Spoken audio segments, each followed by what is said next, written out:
सुप्रभात, good morning. CNBC आवाज Motilal Oswal studios में आप सबका स्वागत है। बारी है आज सुबह के मॉर्निंग कॉल की और शुरुआत करेंगे टॉप हेडलाइंस के साथ।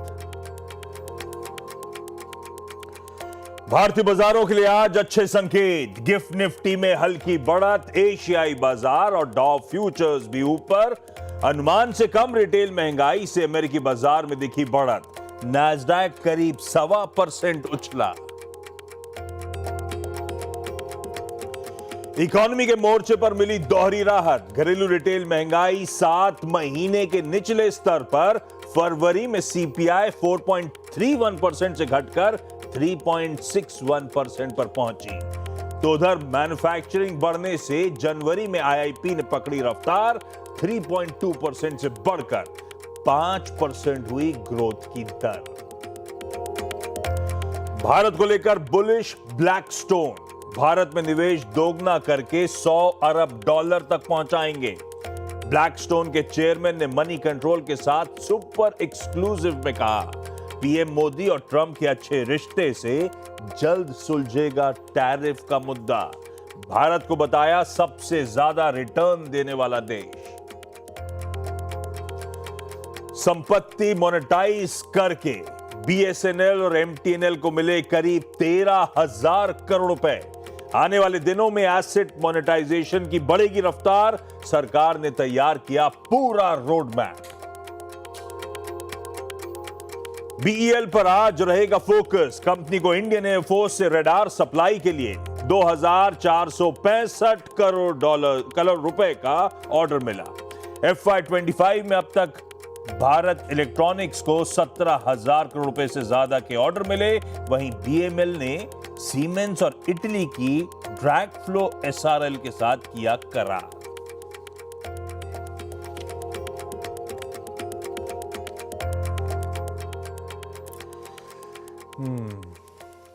गुरुवार की सुबह भाई, सबसे पहले तो आप सबको होली की खूब खूब बधाई। आज है होली ईव, छोटी होली या कह लीजिए होलिका दहन का दिन, और कल है रंगों वाली होली। और इसीलिए कल है भारतीय बाजार बंद। तो सामने खड़ा है एक लॉन्ग वीकेंड हमारे। आज है हफ्ते का लास्ट ट्रेडिंग सेशन। तो वैसे ही आज सेशन की अहमियत, इंपॉर्टेंस बढ़ गई। ऊपर से आज निफ्टी के वीकली कॉन्ट्रैक्ट्स की एक्सपायरी का दिन, बहुत इंपॉर्टेंट आर्थिक आंकड़ों पर रिएक्शन का दिन। हमारे आईआईपी, हमारे सीपीआई नंबर्स और साथ साथ यूएस का भी सीपीआई प्रिंट आया हुआ है, उन सब पे रिएक्शन देना है। खैर, इन्फ्लेशन, आईआईपी के नंबर्स को डिटेल में आगे चर्चा कर लूंगा, समझा दूंगा। लेकर आइए भाई, पहले तो स्क्रीन पे कल का भारतीय बाजार। परसों की बढ़िया इंट्राडे रिकवरी के बाद कल शुरुआत अच्छे नोट पे हुई। इनफैक्ट 80 पॉइंट ऊपर थे एक समय भारतीय बाजार, पर खुलने के साथ ही प्रेशर माउंट हुआ। मेरे ख्याल से वो आईटी सेक्टर के शार्प सेल ऑफ ने सारा मूड बिगाड़ दिया। वो 80 पॉइंट ऊपर वाला निफ्टी प्रेशर में आ गया था। हां, ये बात है कि रेजिलियंस लोअर लेवल्स पे रह रहे के भारतीय बाजार दिखा रहे हैं। कल भी 170 पॉइंट वाला निफ्टी फाइनली फ्लैट बंद होता हुआ नजर आया, महज 20-30 पॉइंट के हल्के दबाव के साथ। पर हो दरअसल मोटा मोटी कंसोलिडेशन रहा है। अगर आप पिछले कुछ दिनों के सेशंस को मैप करने की कोशिश करोगे, दायरे में वॉलेटिलिटी के साथ कामकाज, डायरेक्शन के लिए भारतीय बाजार स्ट्रगल करते हुए, यह है कंसोलिडेशन आपके लिए। खैर, आज के गिफ्ट निफ्टी के समीकरण दिखा देता हूं क्विकली। फ्लैटिश नोट पे ही, कल फ्लैट खुलने के इंडिकेशन था हल्के लाल में, आज फ्लैट खुलने के इंडिकेशन है हल्के हरे में। 20-25 पॉइंट हल्के हरे में शुरुआत करेंगे हम आज एक्सपायरी के दिन। ऐसे में सबसे पहले लेकर आता हूं आपके लिए ग्लोब के समीकरण कैसे बैठ रहे हैं, वो स्टिंग प्ले आउट करिएगा डायरेक्टर साहब। गिफ्ट निफ्टी आपने देख लिया, हमारे क्यूज आ रहे हैं हल्के हरे निशान के साथ। हमारे एशियन पियर्स इस समय मिला जुला सा रुझान, ये देखिए आपकी स्क्रीन पे, इवन ग्रीन और लाल के बीच में झूलते हुए। और जो ओवरनाइट हैंडओवर यूएस से आया था, वो भी ऐसे ही मिला जुला था, पर फाइनली कुछ रिस्पाइट देखने को मिली। डाउ फ्लैट था, हल्के लाल निशान के साथ बंद हुआ, पर उसके सामने एसएनपी 0.5% और नैस्डैक रिकवरी के मोड पे 1.25% के गेन्स इवेंचुअली देखे। और आज सुबह के फ्यूचर्स भी हल्के हल्के ही सही, लेकिन इन ग्रीन कामकाज करते हुए आपको नजर आएंगे। तो तब और आपकी पहली प्लेट स्क्रीन पर आएगी, कहां यूएस के फ्यूचर्स छोड़े थे, कहां कामकाज करना है। डाउ देखेंगे तो हल्की नरमी पचानी है, बाकी बेंचमार्क्स देखेंगे तो ऐसा लगेगा जहां थे या उससे कुछ बेहतर ही संकेत हैंडओवर अपने को मिलता हुआ। ऐसे में हॉर्मास से जान लिया जाए दरअसल ओवरनाइट डेवलपमेंट्स, यूएस का वो ऑल इंपॉर्टेंट इन्फ्लेशन प्रिंट और उसके बाद के समीकरण। हॉर्मास, गुड मॉर्निंग आपको, कैसा मूड? गुड मॉर्निंग आशीष, और आपको और आप सभी दर्शकों को भी होली की बहुत बहुत शुभकामनाएं। और कल का प्राइस एक्शन देखने के बाद राजकुमार साहब का एक बहुत मशहूर डायलॉग याद आता है कि बच्चों के खेलने की चीज़ नहीं है, हाथ कट जाए तो खून निकल आता है। क्योंकि कल डाउ का प्राइस एक्शन बिल्कुल वैसे ही था, कुछ 10 बजे के आसपास 350 अंक नीचे था, अपना कुछ काम निपटा कर वापस आया, तब तक पॉजिटिव हो चुका था। तो इसी तरह की वॉलिटिलिटी यूएस के बाजारों में चल रही है। मगर स्क्रीन पर अगर देखेंगे तो S&P 500 और नैस्डैक हरे निशान में बंद हुए, क्योंकि टेक शेयरों में बेहद ओवरसोल्ड लेवल से खरीदारी हमें देखने मिली है, एनवीडिया में, टेस्ला में। तो उस वजह से नैस्डैक और S&P 500 दोनों में कल थोड़ी सी रिलीफ हमें देखने मिली निचले स्तरों से। डाउ फिर भी नेगेटिव ही बंद हुआ है, फ्लैट लाइन के नीचे बंद हुआ है, मगर निचले स्तरों से वहां पर भी रिकवरी हुई। अच्छी बात यह थी कि महंगाई के आंकड़े जो आए वो अनुमान से बेहतर आए हैं। जो 2.9% का अनुमान था वो 2.8% का आंकड़ा आया है। और कोर महंगाई की दर, जिसमें जो खाद्य पदार्थ और एनर्जी की कीमतों को नहीं गिना जाता, वो भी 3.2% का जो अनुमान था उसके मुकाबले में 3.1% की जो है वो दर आई है कोर सीपीआई के लिए। मगर इससे जो है फेड के डिसीजंस पर कोई फर्क नहीं पड़ने वाला, क्योंकि ज्यादातर अर्थशास्त्री ये कह रहे हैं कि ये तो लैग से आता है, ये फरवरी का डेटा है, क्योंकि असली जो सारा ड्रामा हुआ है वो मार्च के महीने में हुआ है। तो इस वजह से ये सारा टैरिफ ड्रामा जो है, इसकी वजह से मार्च की महंगाई की दर इससे थोड़ी सी बढ़कर आ सकती है, ये अर्थशास्त्रियों ने वहां पर चेतावनी दी है। ये तो रही महंगाई की बात। अब टैरिफ्स को लेकर जो है हम कह भी रहे थे कई दिनों से कि कनाडा और बाकी सारे देश घात लगाए बैठे हैं कि कैसे डोनाल्ड ट्रंप कोई फैसला ले और वो अपने रिटेलिएशन करे। तो कल जो स्टील और एल्यूमिनियम पर टैरिफ लगे, उसके बाद यूरोपियन यूनियन और कनाडा दोनों ने जो है जवाबी कार्रवाई की है। कनाडा ने तो पहले $21 बिलियन के प्रोडक्ट्स पर 25% के काउंटर टैरिफ लगाए हैं, और स्टील, एल्यूमिनियम और बाकी सारे प्रोडक्ट्स पर भी ये सारा जो है टैरिफ लागू होंगे, ज़्यादातर स्टील और एल्यूमिनियम पर। कनाडा ने ये कहा है कि ये जो यूएस ने टैरिफ लगाए हैं वो गलत है, और आज से जो G7 की समिट की शुरुआत हो रही है उसमें वो ये मुद्दा उठाएंगे। बैंक ऑफ कनाडा की कल पॉलिसी भी थी, वहां पर भी उन्होंने ब्याज दरें 25 बेसिस पॉइंट्स काटी है, मगर उन्होंने ये भी चेताया है कि अब जिस तरह के हालात है, कोई भी ब्याज दरों में फेरबदल करने से पहले वो बहुत कॉशियसली प्रोसीड करेंगे। यूरोपियन यूनियन ने भी 26 बिलियन यूरोस के सामानों पर टैरिफ लगाई है, मगर उन्होंने ये कहा है कि जो डोनाल्ड ट्रंप के पहले टर्म में टैरिफ लगे थे, जो 2021 में सस्पेंड कर दिए गए थे जो बाइडेन के कार्यकाल के दौरान, वो भी दोबारा लगाए जाएंगे, और उसके अतिरिक्त ये $26 बिलियन के सामानों पर टैरिफ लगाया जाएगा। और ये जो है 1 अप्रैल से लेकर 13 अप्रैल के बीच में लागू होंगे। तो अब तक उन्होंने ये विंडो छोड़ी है कि कोई नेगोशिएशन हो तो उस पर कोई प्रोग्रेस की जाए। किस पर लगेंगे tariff? Steel, aluminium, textile, agri products और होम अप्लायंसेस। और जिस पर लगाने की चर्चा चल रही है वो है बीफ, पोल्ट्री और सोयाबीन। ये सारे जो प्रोडक्ट्स है वो ज़्यादातर उन राज्यों से आते हैं यूएस के जहाँ पर रिपब्लिकन्स का जो है गवर्नमेंट है या राज है, वहाँ पर उन सारे राज्यों से ये सारे प्रोडक्ट्स आते हैं। तो ये और एक मुश्किल की बात है, और डोनाल्ड ट्रंप ने कहा है कि इनकी जो ये उन्होंने जवाबी कार्रवाई की है उसके बदले में मैं रिस्पॉन्ड करूंगा। कब, कैसे, कहाँ वो पता नहीं, मगर वो करेंगे।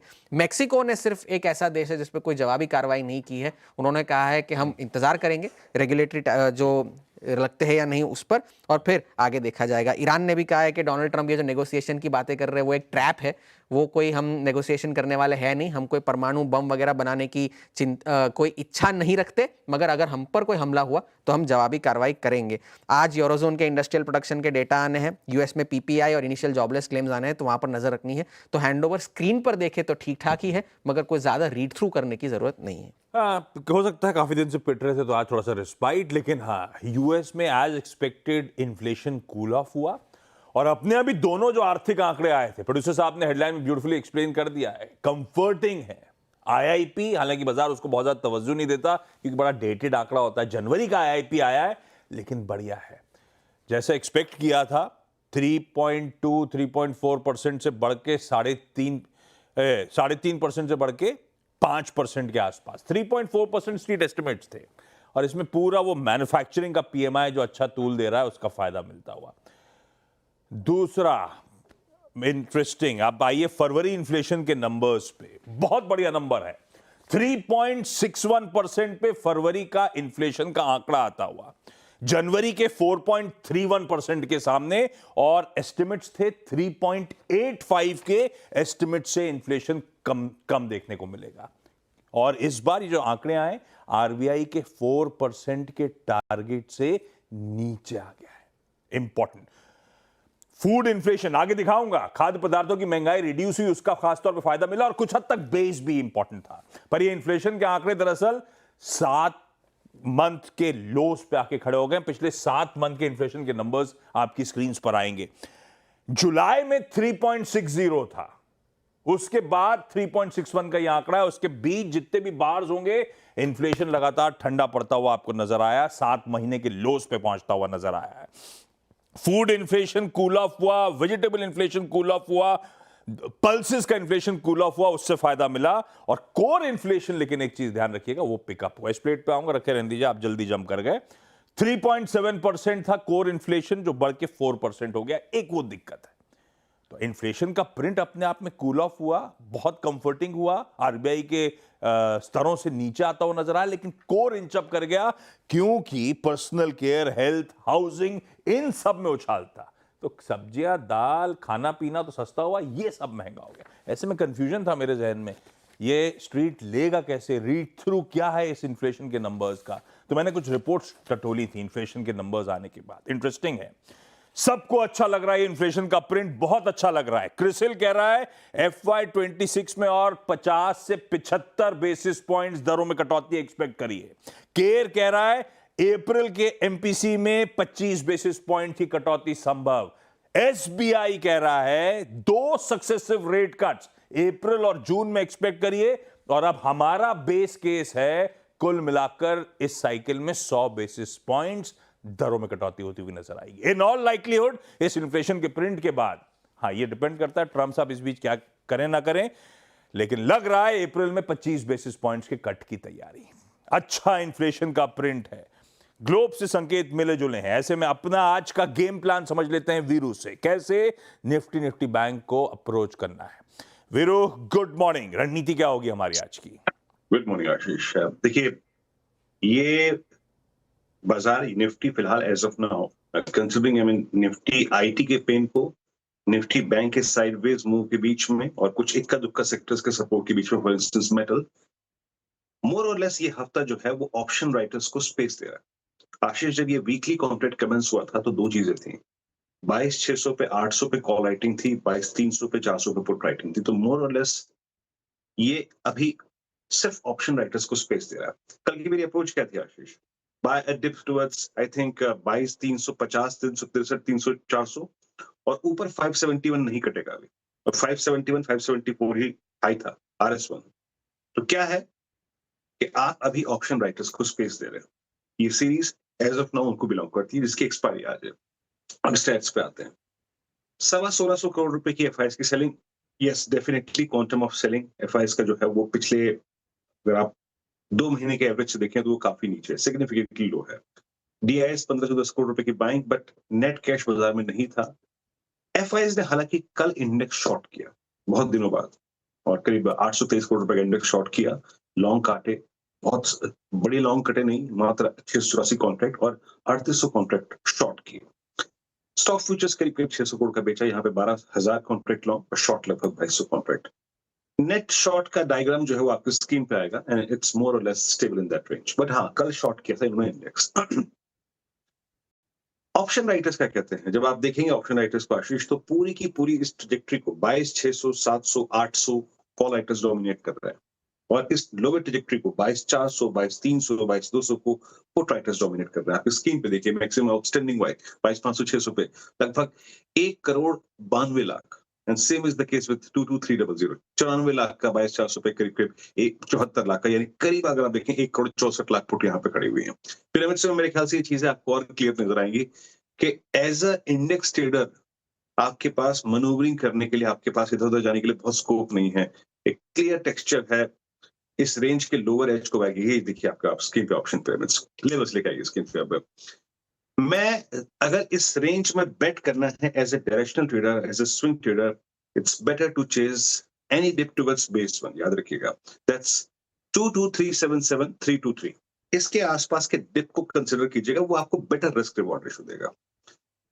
कोई कोलैप्स अगर निफ्टी बैंक में इस रेंज से आना है तो उसके लिए आपको 290 को वायलेट करना पड़ेगा, 22,290 को। अदरवाइज इससे ऊपर की ट्रेजेक्टरी के ऊपर के डिप को हम बाय करेंगे आशीष। और अभी भी क्या, अगर 290 वायलेट हुआ तो 238 190 आएगा, बट वो पिक्चर बाद में रखेंगे। पहले रखेंगे बेस वन की डिप को बाय करना। और एज ऑफ नाउ हर ट्रेड जो हम ले रहे हैं, लोकेट कर रहे हैं लोअर रेंजेस पे, उसको 585 633 के रेंज में यानी RS1 पर निपटाना है।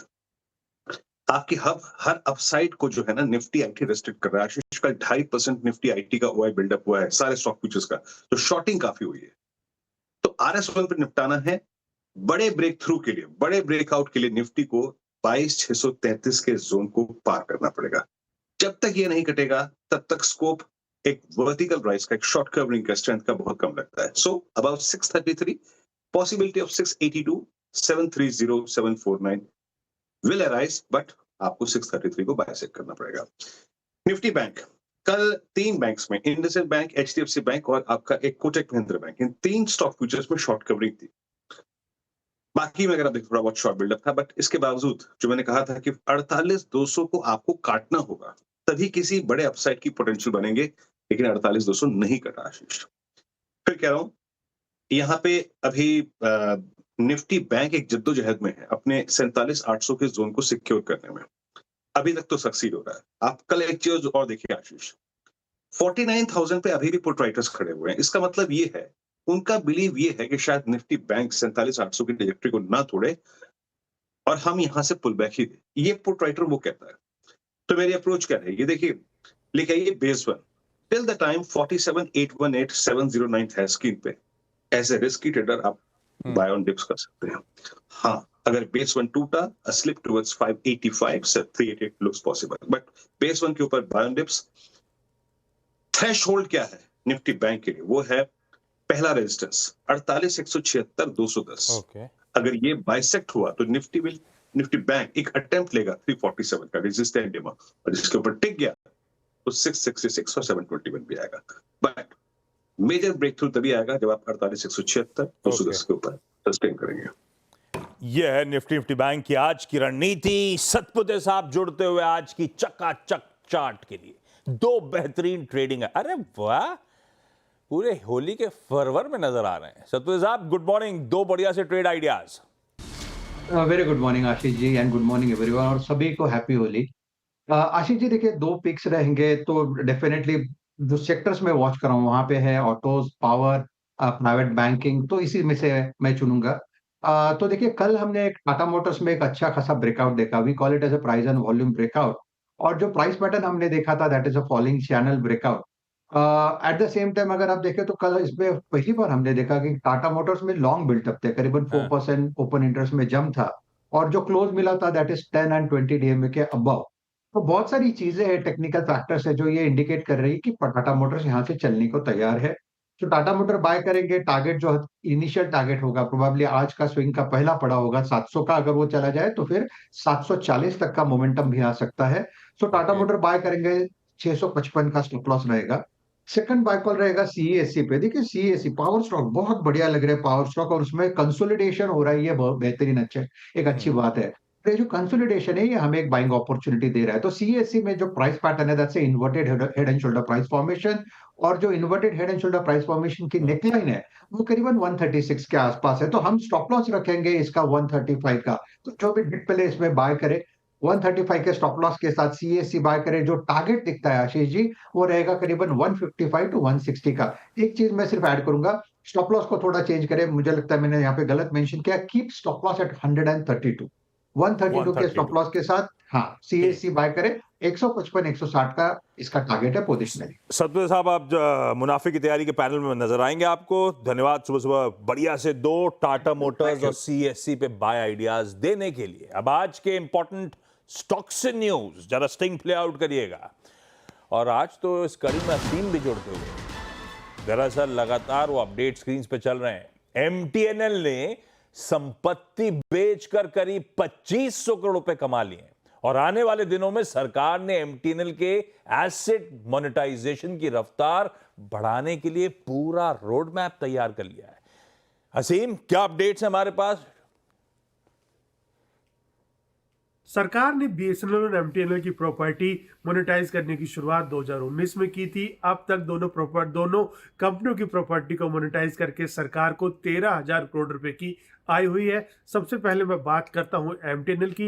एमटीएनएल की जो नॉन कोर एसेट है, चाहे वो लैंड हो या बिल्डिंग हो, उसको बेच करके सरकार को करीबन 2,134 करोड़ रुपए की आय हुई है। जबकि सरकार जो एमटीएनएल की कोर एसेट है, चाहे वो फाइबर हो या टावर हो, उनको लीज पर दे करके सरकार को करीब 258 करोड़ रुपए की आय देखने को मिली है। दूसरी बात मैं करूं अब बीएसएनएल की, तो बीएसएनएल को जो उसकी कोर एसेट्स है, नॉन कोर एसेट्स है, जो लैंड है या बिल्डिंग है, उसको बेच करके सरकार को 2,387 करोड़ रुपए की आय हुई है।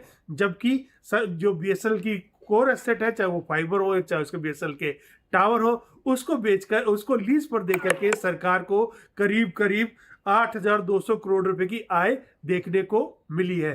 तो अब सर जो ग्रुप ऑफ मिनिस्टर्स ने हाल में ही दोनों कंपनियों की करीब 16,000 करोड़ रुपए की प्रॉपर्टी बेचने को मंजूरी दी है। सरकार ने उसको भी ऑलरेडी डिसइन्वेस्टमेंट के ऊपर लगा दिया और जल्दी सरकार उन प्रॉपर्टी को बेच करके वहां से भी एक अच्छी खासी कमाई होती हुई दोनों कंपनियों की तरफ से सरकार को मिलेगी।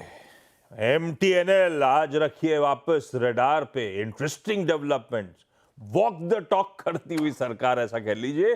आज एक्शन में होगा शायद ये काउंटर। कंचन, इक्का दुक्का और आज सरकारी कंपनी रडार में। वैसे बीएल बीएमएल क्या खबर है? जी, सबसे पहले शुरुआत करती हूँ बीएल के साथ। यहाँ पे कंपनी को एयरफोर्स से करीब 2,463 करोड़ का ऑर्डर मिला है। इन्फोसिस को रडार पे रखिएगा। कंपनी ने सिटीजन के साथ एआई लाइट ट्रांसफॉर्मेशन के लिए कोलैबोरेशन किया है। टाटा स्टील, क्योंकि यहाँ पे राजीव कुमार ने वाइस प्रेसिडेंट ऑपरेशन के पद से इस्तीफा दे दिया है। एनटीपीसी ग्रीन, जो इनका सेकेंड ऑपरेशन था, उसका कमिश्निंग कंप्लीट हो गया है। साथ ही साथ कोरोमंडल इंटरनेशनल कंपनी ने करीब 53% स्टेक का एक्विजिशन कर लिया है एनएसीएल इंडस्ट्री में। ओला रडार पे काफी अच्छे खासे डिस्काउंट ऑफर्स निकाले हैं। Food work, NHPC, Zydus life, BEML जैसी कंपनीज आज रडार पे रखनी है। विस्तार में 8 बजे चर्चा। ओके, ब्रेक के उस पर लौटेंगे तो आज का इवेंट्स कैलेंडर और कमोडिटी स्ट्रैटेजी। ओके, चलिए आज का इवेंट्स कैलेंडर। थर्सडे है, एक तो कारोबारी हफ्ते का लास्ट डे है, प्लस निफ्टी के वीकली कॉन्ट्रैक्ट्स की एक्सपायरी का दिन है। छुट्टी बना रहा है। पार्लियामेंट ने कल डिसाइड किया है कि राज्यसभा लोकसभा आज होली के ईव के चलते छुट्टी बनाएगी, तो वो काम नहीं कर रहा है। आज अपन करेंगे बोर्ड मीट। अच्छा, सन टीवी और हटको की एक्स डिविडेंड्स हैं। Angel One interim dividend consider करने जा रहा है। Kolte Patil fund raising QIP या राइट्स इशू के जरिए करना चाहता है, उस पर विचार करेगा। India mines ministry first ever exploration licence का ऑक्शन आज से कंडक्ट करने जा रही है गोवा में। आज इंटरनेशनल एनर्जी एजेंसी की मंथली ऑयल रिपोर्ट भी रिलीज होगी। यूएस में शाम को जॉबलेस क्लेम्स और उनका होलसेल इन्फ्लेशन का आंकड़ा पीपीआई नंबर आ रहा होगा। नेटो के सेक्रेटरी जनरल आज प्रेसिडेंट डोनाल्ड ट्रंप से मुलाकात कर रहे होंगे। आज साल का पहला टोटल लूनर एक्लिप्स है। हालांकि नॉर्थ अमेरिका साउथ अमेरिका में दिख रहा होगा, अपन लोग को नहीं विजिबल होगा। और आज है वर्ल्ड स्लीप डे, और ऐसे दिन प्रोड्यूसर साहब ने वंदना जी को जगा दिया है। एसएमसी ग्लोबल सिक्योरिटीज की वंदना भारती जुड़ती हुई आज की कमोडिटी पिक्स के लिए। Vandana ma'am, sorry, world sleep day के दिन आपको जगाने के लिए सुबह सुबह आज के प्रेफर्ड आइडियाज मैम।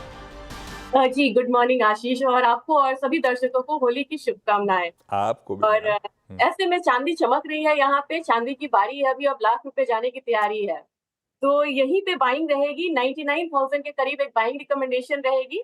टारगेट होगा 99,500, स्टॉप लॉस होगा 98,800 का। और आशीष, बहुत सारी डिलीवरी यहाँ पे जा रही है LBMA से निकल के कॉमिक्स का, तो यहाँ पे कह सकते हैं कि गोल्ड रश के बाद सिल्वर रश है।